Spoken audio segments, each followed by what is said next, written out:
Hi, everyone. It's Brenda back again with another episode of Three Uniques. I'm really excited to introduce you today to Nikita Kalonji.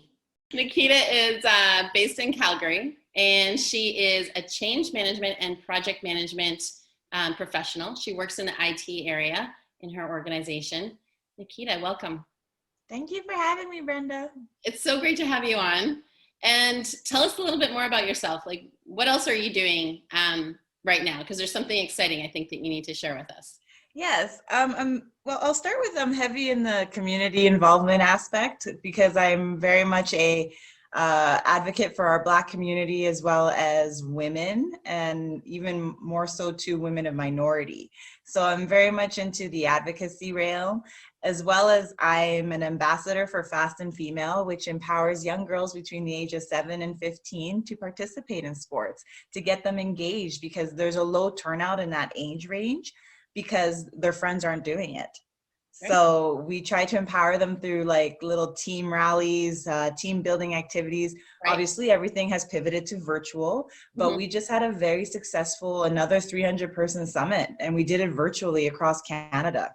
So that was very exciting, as well as I currently landed my first lead role as in a new television Canadian series called The African Family. It's Canada's first ever African Canadian series. Wow. So we're breaking ground and making history as we film this. And it's predominantly casted, and the crew is from the Black community. We've had to create an opportunity for ourselves, because when we go through the processes in the mainstream, we're not given that equal opportunity.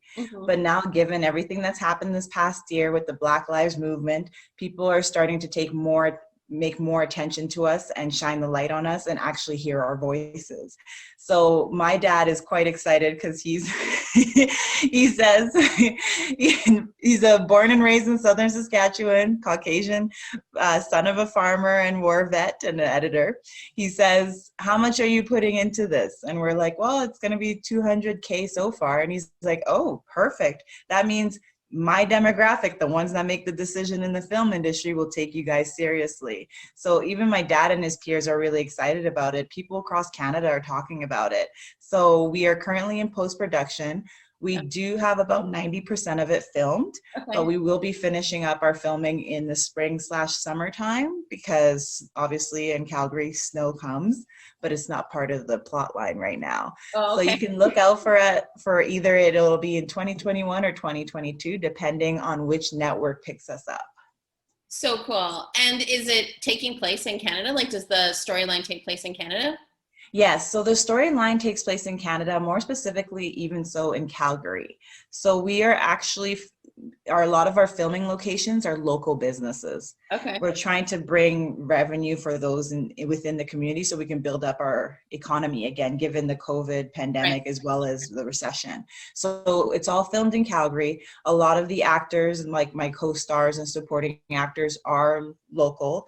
And it's really great to see, because if you speak to them, they've always had to go to Toronto or BC, like in Vancouver, to get opportunities. But now this opportunity came to them in the city. So we did a whole call for auditions for the writers, call for auditions for the actors, and everybody's really excited. And we have a lot of great talent. Some are like very green, new to the industry, but you couldn't tell by their performance, and others are vets. So amazing. And congratulations for yourself to be on the lead role. Thank you. I'm very excited. I play Zoe Savimbi. She's a very well put together Christian woman, successful in her career, top accountant of Calgary. And so she just worked diligently to bring her husband over from Africa. So he finally joins her. So it's following their journey as she tries to balance family, work, friends, and just seeking, and just we're following my character in her pursuit of happiness. Because obviously you're bound by traditional values. You're the you're the matriarch in the family, like you're the mom. Yes. Cool. So it's like, and you're bound by cultural expectations, in the African realm, and then you have the whole assimilation to the Canadian like westernized culture of independent woman, empowered, successful. So it's quite an interesting journey, and it's been great playing her. Sometimes I forget it's her and not me. What an amazing experience. And now, like, when did you get into acting? I actually have done acting and modeling on and off since I was a little girl because my aunt, who's now an American diplomat, she started off as a model, then became an actress. She actually had a reoccurring role on Nikita, the 1990s show Nikita. Oh, like the spy thriller. The Spy, yeah, because another one came out in 2008. So, but yeah, she was on that, and I've seen her do it, and I would sometimes be on set with her, as well as modeling wise. I sometimes did modeling stuff with her, and then some on my own. My mom, because it's my mom's younger sister, Right. and so I did that. I did some runway, and it was just there. And then as an adult, I guess we could say, is that a proper term? As I got older, I figured, you know what, let me just do it on the side, because I did it growing up for fun. And then, you get into your academia, you get focused on your degree and what your career is going to be. Right. And so I just did it on the side. I did a few like Lifetime movies and stuff like that, but I never took it to be the forefront, if that makes sense. I always thought I saw it as a side hustle. And then I landed my first ever commercial opportunity last February for Ito Japan, and it aired in March right in the midst, like right at the start of COVID. And they actually was supposed to just be an internet air, but because everybody was on lockdown, they decided to push it out to the TV. Oh, cool. So that was a big deal. And then I landed this opportunity, and my aunt literally said to me, she's like, this is where I've always wanted you to be. I saw you always in the entertainment realm, right, or in the journalism realm. So do you think, like, with this possibility of where you're going with this role right now, that it could spawn into something bigger and you'll make that? Yes, I am actively. It's like it's actually going to become your day job? You're absolutely right. You worded it perfectly. It's no longer going to be my side hustle. It's going to be my primary source of income. I'm going to put more energy towards it. And honestly, I'm a woman of like a faith. So I feel that these last 5 years, I've repeatedly been laid off due to the recession that's been taking place in Alberta. Yeah. And then, the pandemic happened, and it's not by my own doing. Right. It's by budget cuts. And I'm like, whoa, like this is, and not to say that the film industry is any easier, that they don't get impacted. Right. But I came to realize that I'm like, wow, like I've done very well. In 3 years, I've become a junior project manager, and I've become even the VP of one of the VPs on Alberta Change Management chapter. So it's not to say that I'm not diligent and don't have a good work ethic, but I truly believe, Brenda, that I'm in my purpose now. Awesome. That I'm finally really happy, and I look forward, and even the stress of it doesn't really feel like stress, if that makes sense. Yeah. Well, you can even see like the way you talk about it when you say I'm in my purpose. It's like your whole body just like lights up. So that's awesome. So Nikita, you're here to share your 3 uniques with us. So my 3 uniques are resilience, sunny disposition, and intentional. Nice. Okay, so let's hear about resilience. Resilience is something that's developed over the years, not by my own identification. It's just been identified by those external to me that have seen me go through so much. They say that my strength is unprecedented. They've never seen someone that carries so much strength, so much resilience, because I've just had a lot being thrown at me, such as we've talked on earlier, living in a economy that has recessions and like a boom and bust cycle, as well as being a contract employee. There's no guarantee that you're always going to be remaining on a employment stream, as well as just I've unfortunately experienced 2 car accidents 9 months apart. Oh, wow. And I had to learn how to walk again. And it's been an intense journey. It's been now 4 years in April since the second accident. And it's just been a lot of treatments, a lot of continual exercising and massaging, and even seeing movement specialists, and just dealing with chronic pain. Right. And so a lot of people don't even realize that that's an aspect in my life. And so they come to be very surprised when they find out that, wow, so you mean to tell me you do all these things while you're in pain? And I say yes. I was just going to say, because I'm focused, I'm driven. I prefer the distraction of that. But as I mentioned to you, Brenda, there's my baseline pain, which allows me to be functional, but then there's my flare-ups, which makes it really hard for me to be engaged and do anything. And just also other life occurrences, like, unfortunately losses of loved ones, also dealing with anxiety and depression, because mental health is not something that we speak on a lot. We've done a lot better. Yes. But it's still not in the forefront of discussion. Yeah. So it's just, that's why I see myself, and I actually understand why people call me resilient. And I own that word, and I say I am resilient. It's awesome. I love the fact too that you said at the end there about the mental health thing. I think when we talk about it more, it actually builds up our resilience, right? So talking about feelings of failure or imposter syndrome or whatever, or our limiting beliefs that are holding us back from something, if we're in judgment or doubt, if we talk about those things, it actually builds up our resilience. When we keep it inside and it's there to fester, or we, again, are ashamed that we're feeling these ways about ourselves. Shame, or we're thinking other people are shaming us when they're just going off on doing their own life and worrying about their own stuff. That's when it's like we stay locked inside. So I think the more that we do express how we're feeling and talking about our emotions, the more resilient we do get. You're absolutely right. I feel by not speaking on it, you're caging yourself. Yeah. And there's nothing to be ashamed. I always tell my friends, you're not cool, especially in our millennial generation. You're not cool unless you've sought therapy. Because the reality is we're not only carrying our own baggage, but also we're carrying generational baggage. Oh, so true. So a lot of it's been projected by our parents onto us, our grandparents, and then our parents suffered and so forth. Yeah. So it's about time that you're only going to change. You can change yourself, but by changing yourself, you'll change the future generations within your family, like your lineage as well. So awesome. That's amazing. Thank you. And your second unique.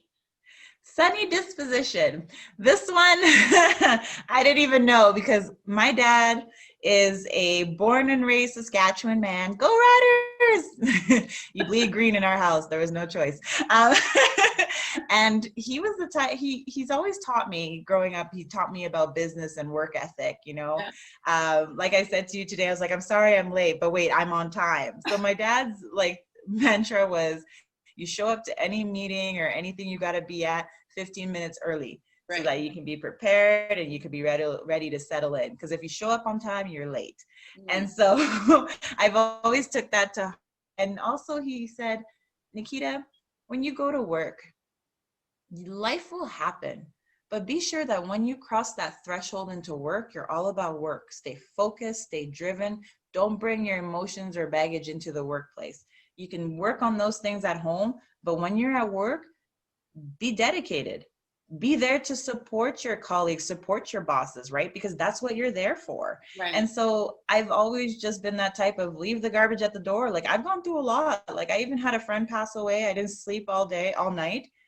Got ready at 7 a.m. to be at work for 8. And then at the end of the day, I told my supervisor, I'm going to have to fly back to Calgary because I was living in Winnipeg. And he was surprised. He's like, wait, what? You spent this whole day and I'm like, yeah, I know, but it's just, that's how I was raised, right? And so, but every office I've ever left, they said, oh, you guys, my one engineer office was like, you guys took our sunshine.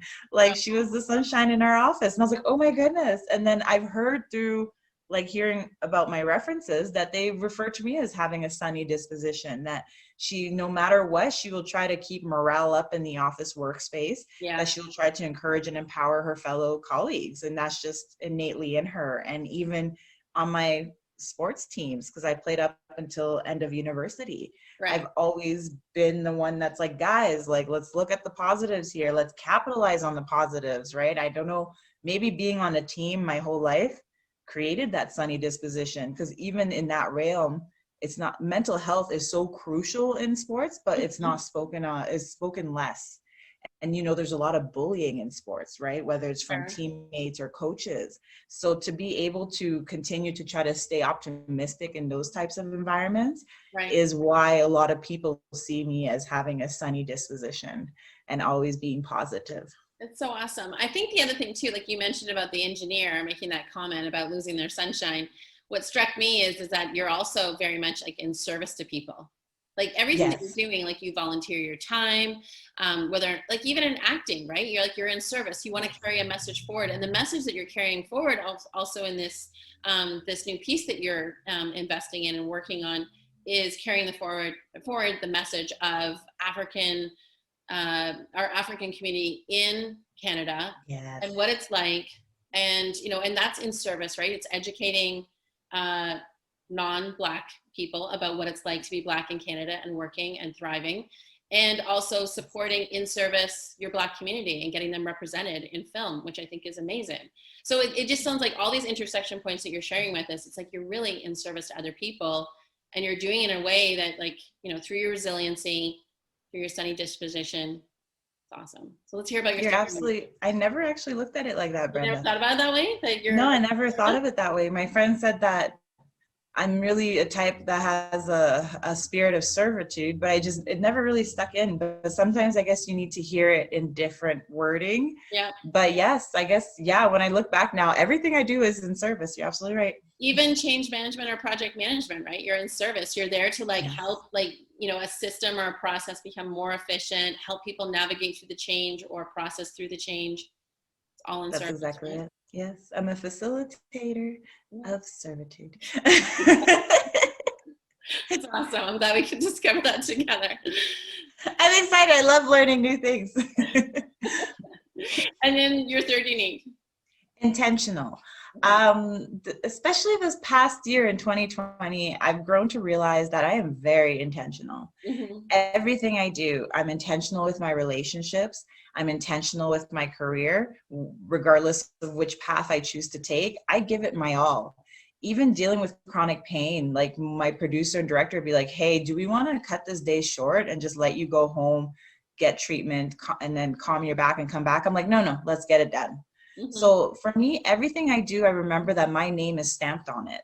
So I want to make sure that it's done well, is done properly, and is done efficiently. And so I admire that aspect of myself, because even with my friendships, I'll listen to you. Through the year, you will say, because a lot of people are like, I never know what to get people for gifts, like Christmas, birthdays. And I'm like, why is it that hard? They're like, it's really hard. I'm like, just listen to the person. Mm-hmm. We don't do enough listening. By Right. listening to your friends, by listening to your family, your colleagues, your peers, you will learn a lot about those people. Mm-hmm. And some people may not want to be vulnerable and may have a wall up, but trust me, what they reveal to you will still paint a picture that will let you know what they're really about and what they would like. So it's about spending intentional time with people. Right now, we may not be able to be together face to face. Everything is done remotely. But you've got Zoom, you've got Microsoft Teams, you've got Skype, FaceTime, WhatsApp. Like, yes, these are technology, but you can still spend intentional time with each other, conversing, finding how each other's days are, because even now more than ever, we need to increase the dialogue of how are you feeling? Absolutely. Sorry, I had to take a breath when you said that, because there's some moments where, like, I'm doing 3 Uniques, which is a great way for me to connect with people. I coach and I consult with my clients. And there's still moments in this past year, just because I'm not necessarily out and about or on a patio or at a networking event, where I've like felt alone. And, so I just had to take a deep breath there when you were saying that, because it's just like, kind of like feel that, right? Because yeah, there's moments where this last 10 months has definitely created sentiments or blips in my day where I felt alone and not connected to people. But you're so right. Like, just get on Zoom and connect with people and hear their story, meet them where they're at. Tell your story. Meet them where they're at. And that's why, like, a lot of people thought that the lockdown, like the first one, would have been gruesome for me, because they're like, aren't you an extrovert? I'm like, well, we're never one or the other, but I actually lean more to introvert. I was content.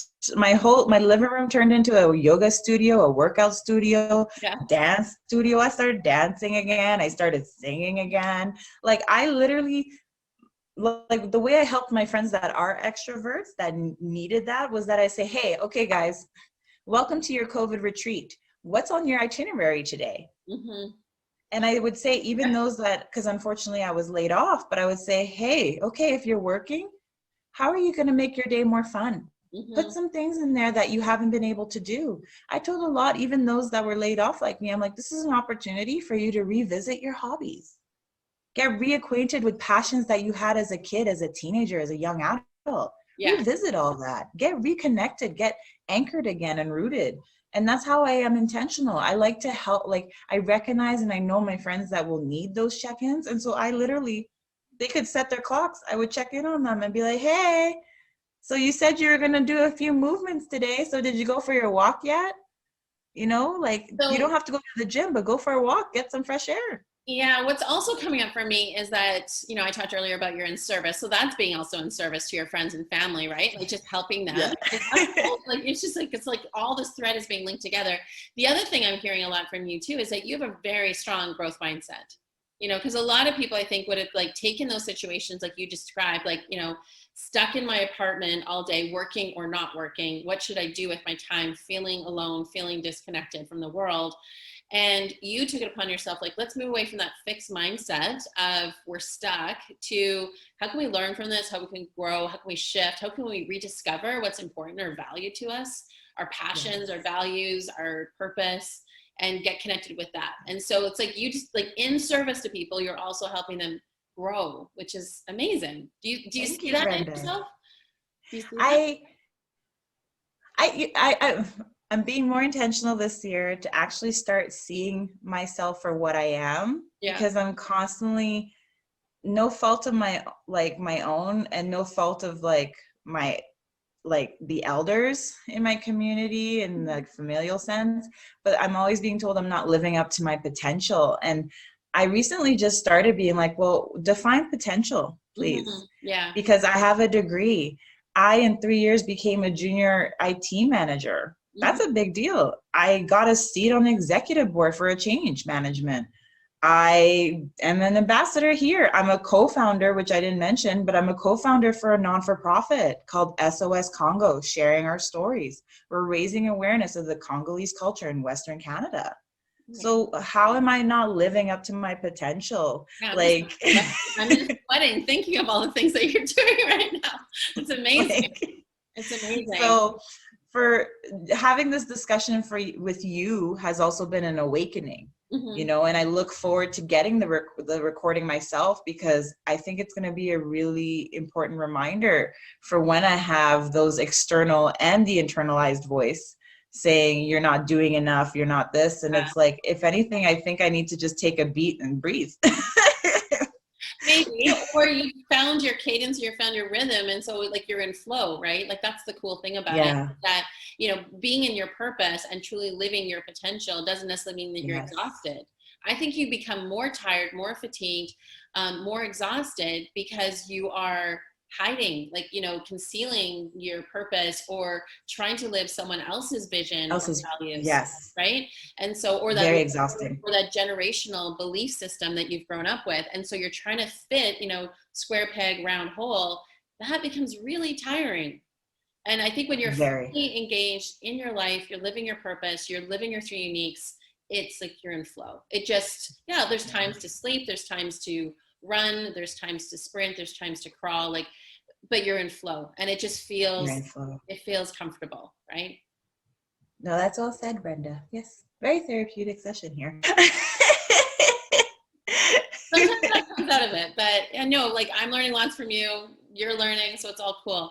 I have a question for you, because this may actually fall into it, but like when you feel overwhelmed or unfocused, and this is a cool question to ask someone in project management, how have, or you've lost your focus temporarily, what do you do to kind of get yourself back on track? Oh, one of my mentors, he said, I'm very process and procedure driven. Yeah, I was thinking that. Surprise. So I usually take it back like to the drawing board, so to speak. So I go and do a list again of what I need to get done that's still outstanding, and then I reprioritize them, and then I go from there. But dealing with chronic pain, I feel my productivity has suffered immensely. But again, though, I do apply that process even when I'm in pain, because I'll get a window of clarity, which means the pain has subsided enough that I can be productive, and I'll take it for what it is, and I'll start attacking my list slowly. So I'll start with the top of the list, and sometimes I'm only able to do 10 minutes. Other times it's 2 hours in a 24-hour window. That's how it is dealing with chronic pain. Yeah. But that's how I get myself refocused, realigned. And even now with like lockdown, because we're in lockdown too, but in the first lockdown, I would just take a dance break. I'd be like, do, do, do, do, do. Because you're not in the office and then you're not in a meeting. So you could either take a dance break in your living room, or even I'd go outside, take a walk around the block. Just get some fresh air. Get some fresh air. Mind you, at work, if I ever felt like that, I would take a walk in the plus 15s, right? Which is those tunnels that connect all that high rises. Oh, yeah. I've been in those. Yeah. Very cool. Yeah. Thank you for that. And then my other question is about habits or behaviors, because I'm really interested in like how people take on new habits. So in the last, like, say 2 to 3 years, what new belief or behavior or habit have you taken on that served you? Ooh, that's a hard one. Only because I haven't had a clear mind the last 3 years with the chronic pain. Yeah. It monopolizes your mind, your energy. So I would say a habit right now that I'm working on that I can actually identify is when I am having a flare up, I try to start listing things I'm grateful for, or start thinking of things that make me happy. Right. Because when you just focus of, oh my God, I'm in pain. Oh my God, I can't function. Oh my God, it just, I wouldn't say intensifies, but it mentally keeps you trapped. So that's a habit I'm trying to create, as well as this layoff has been a lot harder because I've never been laid off for so long. I usually bounce back into the industry between 2 to 6 months, sometimes a couple of weeks. Right. So to be going 10 months, like it's intense, And so I'm trying to create again, it's dependent on my pain, but I'm trying to create like a healthy way to start the morning. For sure, I'll do affirmations, but what I'd like to do is like do a little prayer in the morning. I'm trying to learn meditation. Then I have an affirmations YouTube video I follow, which is I am resilient, I am strong, I am respected, I am respectful, I am resourceful. I really like that one. Yeah. And so I'll do the affirmations. And then sometimes if I feel like mentally just completely bogged down, I like to do morning pages where you don't go to the bathroom, you don't take any drink of water. First thing you do, you get a pen and a paper and you write everything that comes to mind on a piece of paper. Okay. And you try to do 3 pages. And it could be, Brenda, you could be there saying, I'm tired. I don't want to be awake. And you can have lines and lines of that. And then all of a sudden, everything, your fears, everything you're worried about eventually gets on that paper. Then you crumple it up and throw it out. And it's like kind of like an emotional, mental dump before you start your day. Yeah. So those are the habits I'm trying to create cadence out of. Lovely. I think anytime that you put those mindful practices in place is huge. It will also heal you. I think like when you think about the chronic pain that you have, like I'm sure you probably recognize that, like it'll heal you because it's like, if you add more of that sort of mental stress to your already physical stress, the body is like one connection. It's one engine, right? So if you can lessen it in one area, it will free up like, space or, whatever, tools it needs to get better in other areas. And that's a it's a big learning curve that I've had since suffering these accidents and dealing with the chronic pain, is that I actually learned that, and I emphasize to people that fitness isn't just physical. Fitness is mental, emotional, and spiritual as well. So you have 4 realms of fitness. Right. And that's what I advocate for people. So every time I ask, like, during COVID resort time, I say, so how are you addressing your mental fitness today? What are you going to do for your emotional fitness today? Your spiritual, your physical? Because people are so focused on physical. Yeah. And you can't focus on just mental you can't just focus on one aspect of your life and expect your life to be balanced. And that's what I'm trying to create a habit out of, is try to address one of those, like address all 4 of those at least once a day through an activity. Nikita, you are in service to people. You need to get your messages out there more. I'm working on it. Where can people find you or learn more about you? So people can find me right now on Instagram. I'm a lot easier than before because my name used to be Soulful Harmony. But now with the acting and everything, I've switched over to I am Nikita Kalonji. So Okay. you can find me on Instagram. You can find me on LinkedIn as Nikita Kalonji. Facebook, I started a page. No content has been put up yet, but it's Nikita Kalonji. So everything is like my legal name now. But Right. there will be quite a bit of things are brewing under the surface right now that hoping to launch in the next couple of months, where I'll get to share my messages more frequently and just empower more people and have a further reach, hopefully, and engagement. Can't wait to see it all. I'm gonna just stay tuned, and I hope that you'll like ping me when it all starts happening, and then I can Oh, just like, yes. see look for it. But this is amazing, and we'll make sure that all of those links are in the show notes in the podcast. So For sure. Yeah, I would encourage everyone, because even when I speak about the African Family series on the streets, mhm. people are excited because you pointed it out, Brenda, earlier in the discussion. You said a lot need to be informed or educated on the African culture. Mhm. So many people say to me, they're like, we don't really know it, actually, come to think of it. Well, and don't know it Because, from a Canadian standpoint. I think that's yeah, something that I educated myself with. So earlier, I mean, obviously with some of the things that came out from the U.S. earlier in 2020, Breonna Taylor and George Floyd, I started educating myself more around U.S. Black history and understanding that, because we're hmm just not taught in either Canadian or American history too much about Black history, and we hear it from more of the sensationalism of the Civil War and slave and land yes. ownership, etc. But and we know a little bit from Martin Luther and like civil rights movement, but there's still so much in between that we just don't know about. Oh, And yes. I spent like a couple of months with my kids educating, like reading books, Ibram Kendi's book on how to be an anti-racist. We started watching like documentary series on Netflix.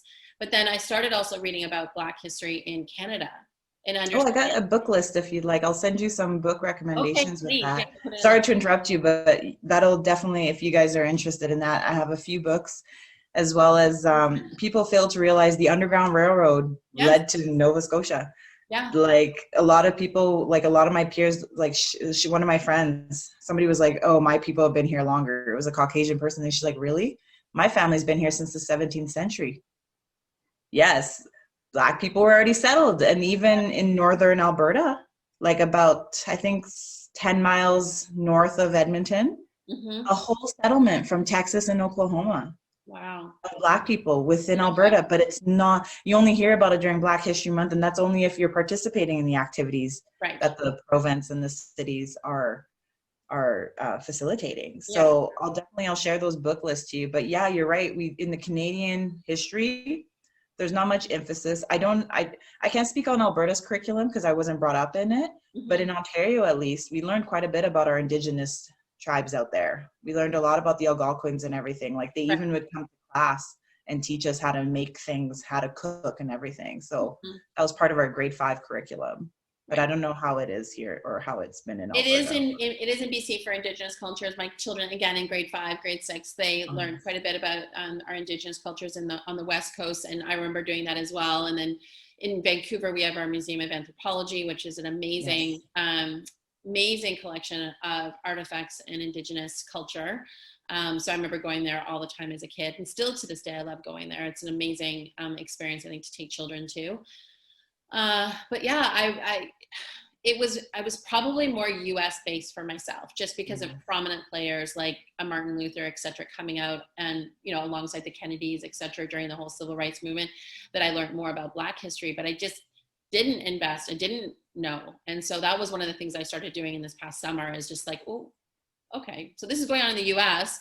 and I'm feeling it up here in Canada. What can I learn more about it? And I can definitely learn more about the U.S. side, but what about the Canadian side? And so that's where I started delving into articles and learning about settlements in the Maritimes from the Underground Railroad, um, Yeah, it's Underground Railroad from the Civil War and etc. But yeah, please send me along the book list. I would love to include that in the show notes too for definitely, everyone else. because I find that at least in the Black community, a lot of people they were feeling overwhelmed in all realms.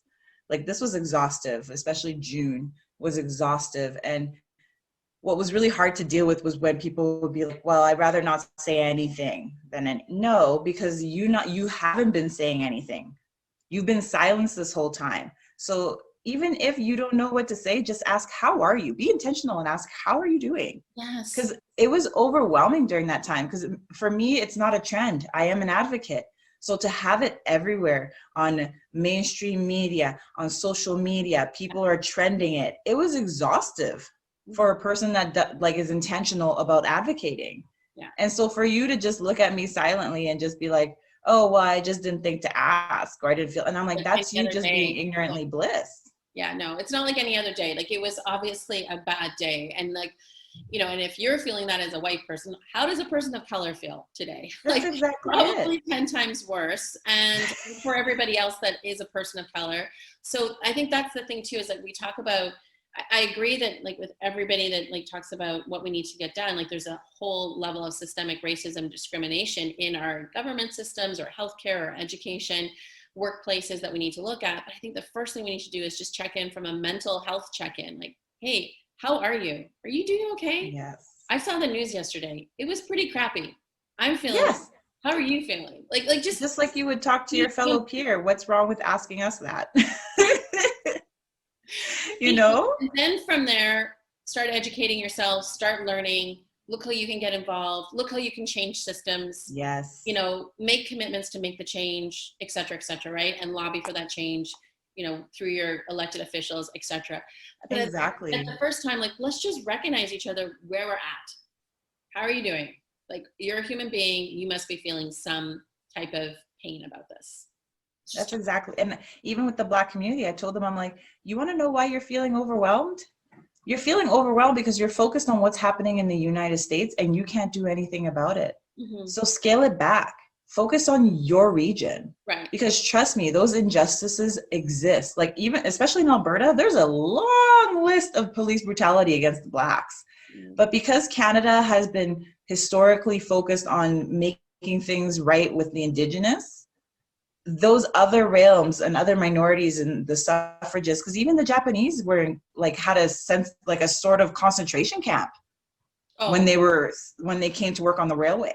Mm-hmm. It was, they actually labeled it as history labels it as it was like a concentration camp. Mm-hmm. And I'm like, but it's not addressed. There's no retribution because it's not part of the regular discussion. Yeah. And for me, when there's Indigenous issues happening, I stand in the gap with my fellow brothers and sisters, and I want to help them. What I don't appreciate is finally our voices are being heard as a Black community, and Indigenous people are coming in and be like, well, no, what about us? And it's like, this is not your platform. Mm. When it's your platform, we support you. So why can't you do the same? Mm. You know, like we have our own struggles. We're tired of dying at the hands of police. We're tired of the excessive force. We're tired of sleeping at home. And these things happen. Like poor kids, Brenda, they're 8, 9 years old. They're peeing the bed again because they're scared that the police is going to pull them over, that they're going to be physically accosted.